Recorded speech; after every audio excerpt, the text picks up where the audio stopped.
Hello and welcome students, আশা করি তোমরা সকলেই খুব ভালো আছো। জ্ঞানজ্যোতি কোচিং সেন্টারের পক্ষ থেকে তোমাদের সবাইকে আরেকবার স্বাগত। তো আমি মীরা ম্যাম, আমি আজ তোমাদের যে টপিকটা নিয়ে আলোচনা করবো তোমাদের সিলেবাস ভিত্তিক, তাও খুব সুন্দরভাবে কিন্তু টপিকটা এখানে দেওয়াই আছে, দেখে নিতে পারছো তোমরা। পয়ার কাকে বলে, এই যে পয়ার ছন্দ কাকে বলে, পয়ার ছন্দের সংজ্ঞা বৈশিষ্ট্য যে রয়েছে সব কিছু নিয়ে কিন্তু একটা সংক্ষিপ্ত ক্লাসে কিন্তু আছে, ক্লাসে টপিকে আলোচনা করবো। ঠিক আছে, আলোচনার বিষয় শুরু করার আগে খুবই একটা গুরুত্বপূর্ণ ইনফরমেশন তোমাদেরকে জানিয়ে দিয়ে যাই। তোমরা যার যে ভাবছো এই সেমিস্টারে আমাদের সঙ্গে অনলাইন ক্লাস বা নোটসের জন্য যোগাযোগ করবে, তাদেরকে বলে দিই, এখানে নিচে দেখো বোর্ডের কর্নারে দুটো নাম্বার দেওয়া আছে। এই নাম্বার দুটি হচ্ছে আমাদের Gyanjyoti coaching centre official helpline number. যে কোনো একটি নাম্বারের মধ্যে কল করে নিয়ে আমাদের সঙ্গে কিন্তু যোগাযোগ করে নিতে পারবে। তার সঙ্গে তোমাদের বিভিন্ন সেমিস্টার কোর্স ফি কী কী রাখা হচ্ছে সেটা বলে দিচ্ছি। দেখো এখানে বলে দেওয়া আছে, কিন্তু তোমরা যারা মেজর কোর্সের স্টুডেন্ট আছো তাদের জন্য 1199। এখন কিন্তু তোমাদের এটা পে করতে হচ্ছে না, এর বিনিময়ে শুধুমাত্র 99 রেজিস্ট্রেশন ফি দিয়ে কিন্তু তোমরা পুরো কোর্সটা পেয়ে যাচ্ছ। আর তোমাদের এই অফারটা কিন্তু থাকছে প্রথম 100 স্টুডেন্টদের জন্য, যারা ফোর্থ ফিফথ, যারা সেকেন্ড সেমিস্টার, ফোর্থ সেমিস্টার আর সিক্স সেমিস্টারের স্টুডেন্ট আছো। ঠিক আছে, তো ঝটপট আমাদের অফারটা পেতে কিন্তু আমাদের সঙ্গে যোগাযোগ করে নিও। এই ইনফরমেশনটাই তোমাদের দেওয়া ছিল। এখন আমি ক্লাসের আলোচনায় চলে যাচ্ছি। দেখো, প্রথমে বলেছি আজকে যে বিষয়টা নিয়ে আলোচনা করব সেটা হচ্ছে পয়ার ছন্দ কাকে বলে, পয়ার ছন্দের সংজ্ঞার বৈশিষ্ট্য যে রয়েছে এই নিয়ে কিন্তু আজকে ক্লাসে আমি তোমাদের সঙ্গে আলোচনা করবো এবং বুঝিয়ে দেবো। দেখো কি বলছে, যে বাংলা ছন্দতত্ত্বের ইতিহাসে পয়ার হলো সবচেয়ে প্রাচীন এবং প্রভাবশালী ছন্দ। তো আমরা দেখতে পাচ্ছি বাংলা ছন্দ যে আছে, ছন্দের জায়গায় সব থেকে একটা গুরুত্বপূর্ণ বা সব থেকে একটা প্রাচীন বা প্রভাবশালী যদি ছন্দ বলা যায় সেটা কিন্তু পয়ার। যেখানে বলছে যে এটি মূলত অক্ষরবৃত্ত ছন্দের একটি বিশেষ রূপ, যেখানে মধ্যযুগের মঙ্গল কাব্য থেকে শুরু করে আধুনিক যুগের কবিতা পর্যন্ত পয়ারের আধিপত্য অনস্বীকার্য। ঠিক আছে, তো আমরা দেখতে পাচ্ছি মধ্যযুগের যে বিভিন্ন মঙ্গল কাব্য রয়েছে সেখান থেকে কিন্তু আধুনিক যুগের কবিতার মধ্যে কিন্তু এর প্রভাব কিন্তু বিশেষভাবে বর্তমান।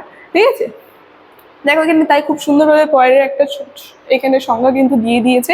সংজ্ঞাটা আমি বলে দিচ্ছি, যে অক্ষরবৃত্ত ছন্দের যে বিশেষ রীতিতে প্রতিটি চরণে মোট 14টি মাত্রা, এই দেখো এখানে কিন্তু বলে দিয়েছে 14টি মাত্রা থাকবে। যেখানে কি বলছে যে চরণটি 8 থেকে 6 মাত্রার দুটি পর্বে বিভক্ত থাকবে, তার সঙ্গে যে চরণটা সেটা কিন্তু 8 থেকে 6 মাত্রা দুটি পর্বের মধ্যে বিভক্ত থাকবে, তাকে কিন্তু পয়ার বলে। আবার কি বলছে, একবার সংজ্ঞাটা শুনে নাও ভালো করে। কি বলছে, অক্ষরবৃত্ত যে আছে, এই অক্ষরবৃত্ত ছন্দের মধ্যে প্রতিটা রীতিতে প্রথমে কি দেখতে পাচ্ছি 14টি মাত্রা, আর পরে চরণটি যে রয়েছে সেই চরণটির মধ্যে 8 থেকে 6 মাত্রার দুটি পর্বে কিন্তু বিভক্ত থাকবে। ঠিক আছে, তাকে কিন্তু বলা হয় পয়ার ছন্দ, যেখানে এই চরণের যে সাধারণ শেষের চরণের যে অন্তমিল সেই মিল কিন্তু থাকে। তার সঙ্গে এই যে পয়ার, এই পয়ার ছন্দের মধ্যে আমরা দেখবো অন্তের মধ্যে কিন্তু মিল ঘটে থাকে। ঠিক আছে, তো এই যে পয়ার ছন্দ বললাম, পয়ার ছন্দের একটু বৈশিষ্ট্য এখন দেখে নিই। কি বলছে, প্রথমে বলছে মাত্রা সংখ্যা। এখানে দেখাই যাচ্ছে যে পয়ের প্রতিটি চরণের মোট 14টি মাত্রা থাকে। একটুক্ষণ আগে তোমাদেরকে বললাম পয়ের যে থাকে সে পয়ের প্রত্যেকটা চরণের মধ্যে 14টি মাত্রা কিন্তু বর্তমান থাকবে। ঠিক আছে, যেখানে পর্ব বিভাগ, তার সঙ্গে পর্ব বিভাগে প্রতিটি চরণে 2টি করে পর্বে বিভক্ত থাকবে। ঠিক আছে, 14টি মাত্রা থাকবে, তার সঙ্গে 2টি করে পর্বে কিন্তু বিভক্ত থাকবে চরণগুলো। এবং কি বলছে, প্রথম পর্বটি 8টি মাত্রার ও দ্বিতীয় শেষ পর্বটি 6টি মাত্রার হয়ে থাকবে। ঠিক আছে, মানে 8 প্রথম আর পরেরটা হচ্ছে হলো 6 মাত্রার, এইভাবে কিন্তু শেষ হচ্ছে। এবং কি বলছে, জ্যোতি ও ছেদ, প্রথম 8 মাত্রার পর একটি লঘু জ্যোতি যেখানে অল্প মাত্রা থাকছে, ঠিক আছে, অল্প থামা, এবং 14টি মাত্রার পর পূর্ণজ্যোতি বা পূর্ণচ্ছেদ কিন্তু বসে, যেখানে অর্থাৎ চরণের শেষে ভাবটি কিন্তু সম্পূর্ণ, মানে চরণের শেষে আমরা দেখবো যে মেন ভাব, সেই ভাবটা কিন্তু সম্পূর্ণ হয়ে যাচ্ছে, মানে অন্তে মিল থাকছে। ঠিক আছে, এবং পরে কি বলছে, অন্তমিল যে জায়গাটা বললাম এখানে সেই কথাটা কিন্তু বলে দিয়েছে।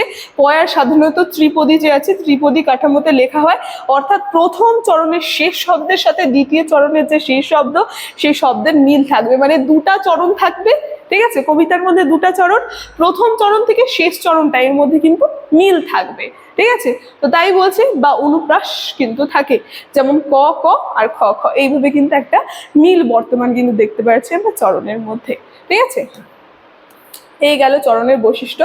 তার সঙ্গে উদাহরণ মাত্রাও এখানে দেখো বলে দিয়েছে একটা খুব সুন্দরভাবে, যে মাত্রা কিরকম ভাবে একটা উদাহরণ দিয়ে বলেছে, যে পয়ের একটি ধ্রুপদী উদাহরণ, যেখানে কাশিরাম দাসের মহাভারতের এই পংক্তিটি উঠে আসছে, যেখানে আমরা দেখতেই পাচ্ছি এটা হচ্ছে প্রথম চরণটা, মহাভারতের কথা অমৃত সমান, কাশিরাম দাস কয় শুনে পুণ্যবান। তো এখানে আমরা দেখতে পাচ্ছি প্রথমে 8 মাত্রা কিন্তু আছে আর পরে কিন্তু 6 মাত্রা আছে।